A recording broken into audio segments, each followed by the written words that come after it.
Right, hello again YouTube, and welcome to another episode. We're carried on with our bubble arch. Now, I've had a couple of interesting comments about this, and I very much appreciate that, because I suggested in my last video that I was just going to tack this to the arch and then seam it. But a couple of you have come forward and said, well, maybe that's not such a good idea, and I'm inclined to agree. I was only thinking of doing that because that's how I've seen others doing it. I wasn't overly comfortable with it, but I've had a couple of really good suggestions which I'm going to take on board. The first one was using filler rod, welding filler rod. Bear with, I'll go and get some. So this is the sort of thing. It's heavy gauge TIG welding rod, and it's great for making up gaps. I have used this in the past, in years gone past, to make up door gaps and that. This is ideal for that. To make up my gap in between there. Yeah, good idea. But there's been a better idea, which is to use a bit of, let's see if I can find a piece, making a flange all the way around, tipped up, so it would have either tipped up or tipped down, a flange all the way around. I'm inclined to tip it down because I think it would be slightly easier to add a flange to this tip down, and then Sikaflex or Tiger Seal. And I've ordered some of this stuff ready. There's back to front on there, I think, but it says Tiger Seal on there, and it's a PU sealant, adhesive sealant, which can be painted. Good reviews, so I'll give that a go. So the idea is to find a way of making a return flange on this that will sit flush or up against, or just up against the bubble arch, and then using that Tiger Seal to actually glue it to the arch rather than welding it to the arch. And I particularly like that idea because there's no risk of warping the arch on the outer side of it when I'm welding it. So that's what we're going to try have a go at doing on this video. Just concentrate on that and see how far we get. If we go any further, then perhaps we'll go further with actually fitting the arch in. But concentrate on this one. I think we'll just see if we can get this some sort of return flange tipped onto this. I hope you enjoy it, and I hope we both learn something from this. Right, I think the first thing we're going to need to do is get the arch back on and get some sort of idea of how close or how far away we need to be to this. I think I'll get some tape, get the arch back on, get some tape up underneath it, up against the arch, take the arch off and see where we're at with that.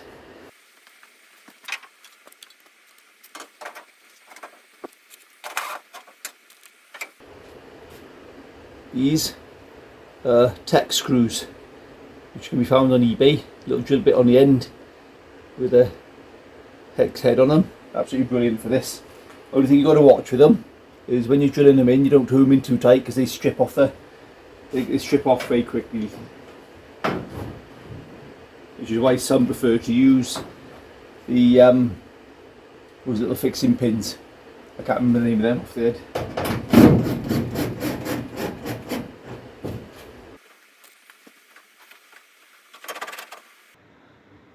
Okay, so my plan is just to tape across this edge here up to the bubble arch, and that gives us a guide of where we got to be.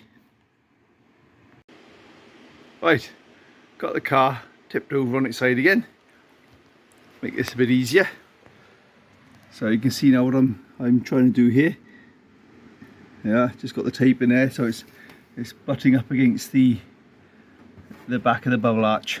So I'm going to go around all the way around this gap here now. You can see it's quite a sizable gap there actually, and just so that hopefully will give us our front face that we'll be coming to.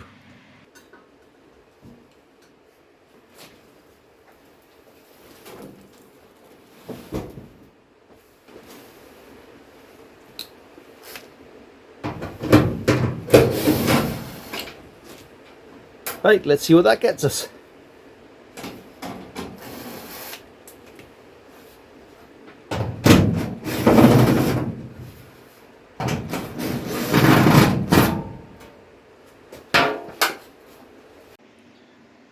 I know you can get an idea now of how far off I am in some of these spaces. But another good idea somebody said is once I've got this squared off, is take a template from this to use on the other side. brilliant idea. I will definitely be doing that. Righto, okay, so now we're here. We see about getting some sort of angle off this now and down, so we've got something to glue against. So I'll have a fiddle around now, see where we're going to go with that. Right, okay, I've been backwards and forwards with a couple of ideas of how to go around this with laying it a sheet of metal on the top and what have you, and I've come up with this, which is to lay it flush with the tub that's there, so it's overlapping the tape there.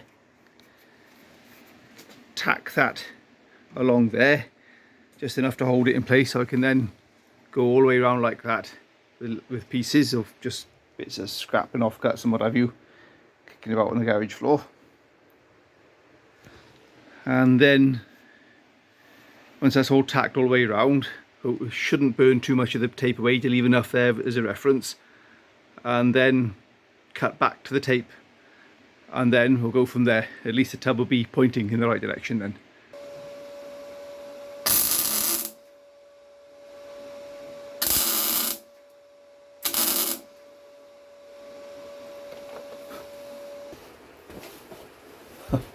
Okay, I suppose that was kind of obviously going to happen, but it's worth a try.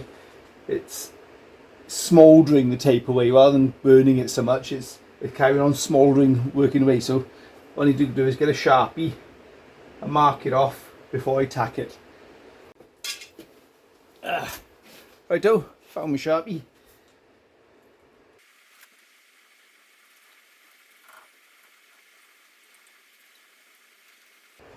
Let's see how we get on with that then.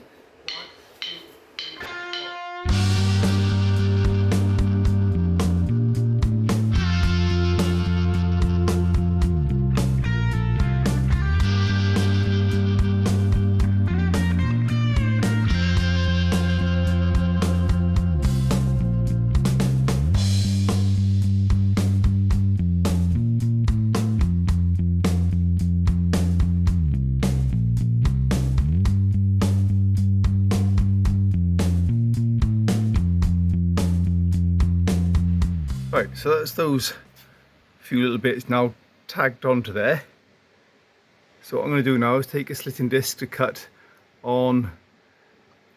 So what I want is to leave a thickness of metal just below that line there. So I'm going to take a slitting disc and run my top edge of the slitting disc on that line. If that makes sense. So I'll be cutting past this line, because the flange I want to do is sit on there, and then once I've got a flange all the way around and the arch sitting close-ish, it doesn't have to be perfect because the sealant will take up some of the gap. Once I got that, then I'll fully weld, or along here, fully weld the flange along there, so it'll be then nice and seamless. Right, that's all trimmed off around there now.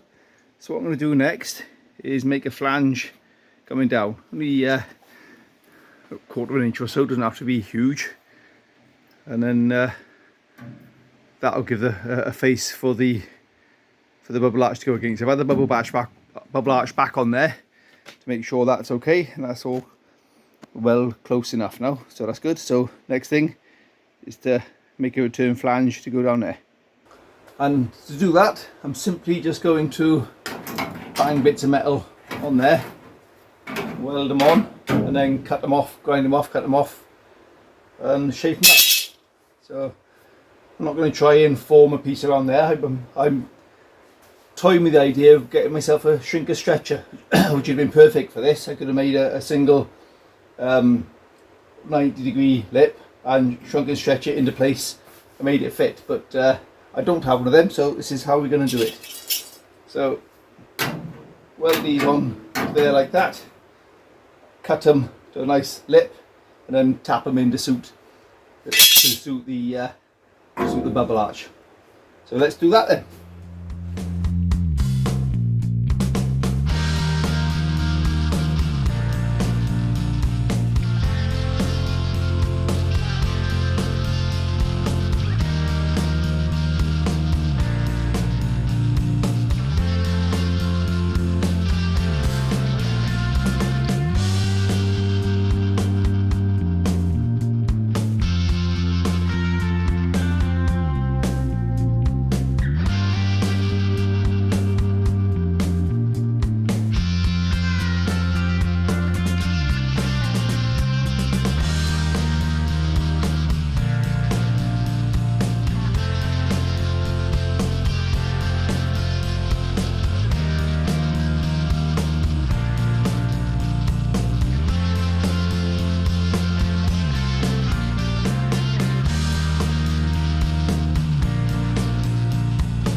Right, that'll take me far enough down there, because I got different plans for down there to sort that out once the arch is on.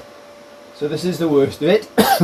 Now that looks like a terrible idea, but hopefully you'll see what I'm aiming at, because the idea now is to get the grinder, the cutting disc on this, to sit on the base of that, and then just follow that around.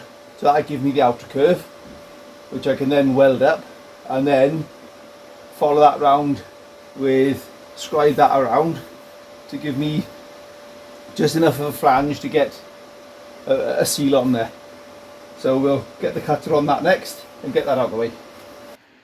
Right, so just bits of scrap tucked under there all the way around, and just like that. So, looks horrendous. You might be looking at this point thinking, what are you doing, Dave? But hopefully this will come good now.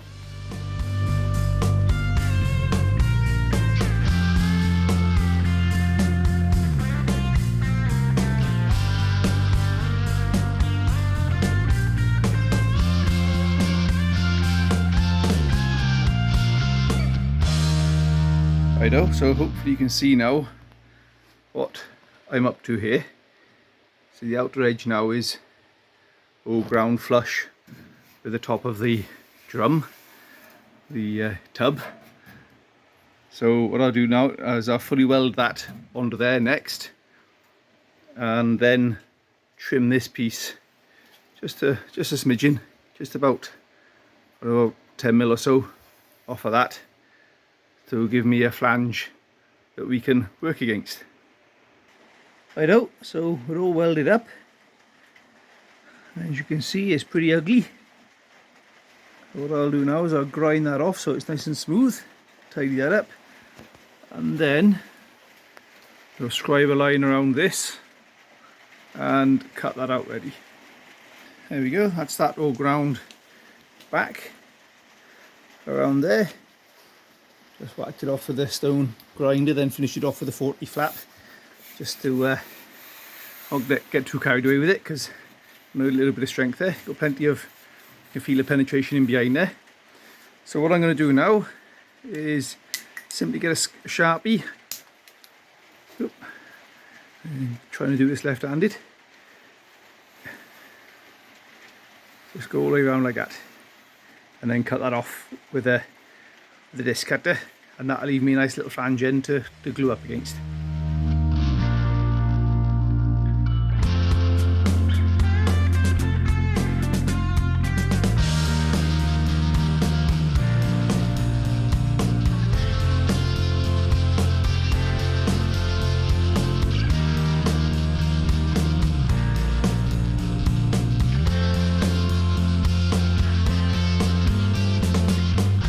Right, that has left us now with a nice little flange which we can glue up against. Now on the other side I might try a different approach to this, in that making the tub sort of 10 mil longer and actually turning this flange down using a crescent wrench to either turn it down or turn it up. It might be easier to turn it up to stretch it rather than try and shrink it. But this has worked for this side. So before we get too carried away now, I'm going to take a template off of this, ready for the other side.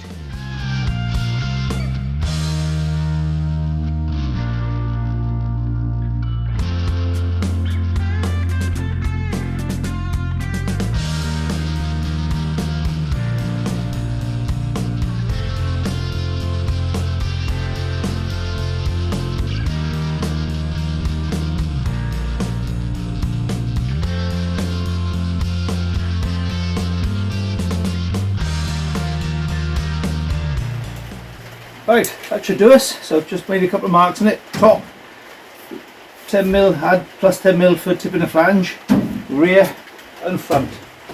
So that'll get this in the ballpark at least for when we come to do this again, and that'll save us a lot of backwards and forwards cutting and messing about, hopefully. Just use these little rare earth magnets then for holding that in place.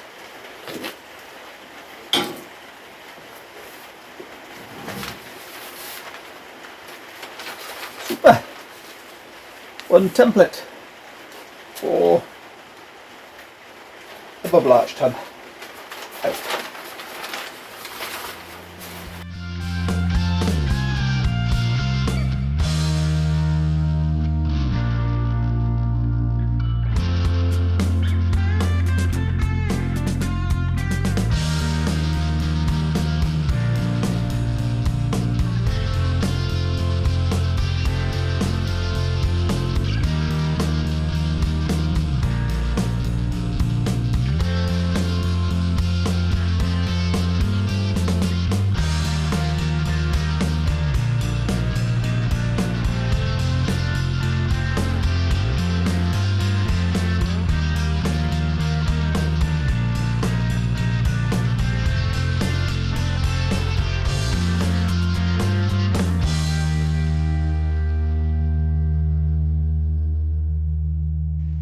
Yeah, there we go.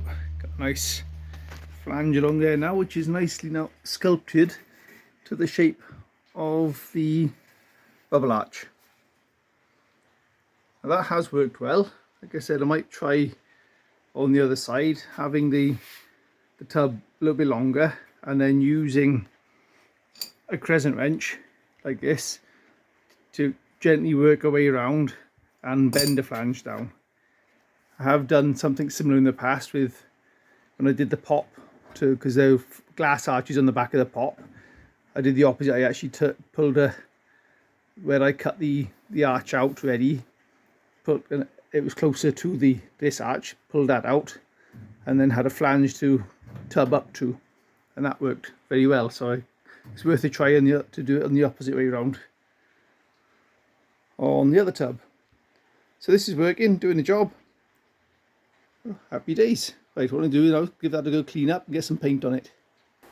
Right, okay, so relatively short video today. Just wanted to get this lip into here and really show a quick and easy way of doing it, really, just chucking it on there using bits of scrap.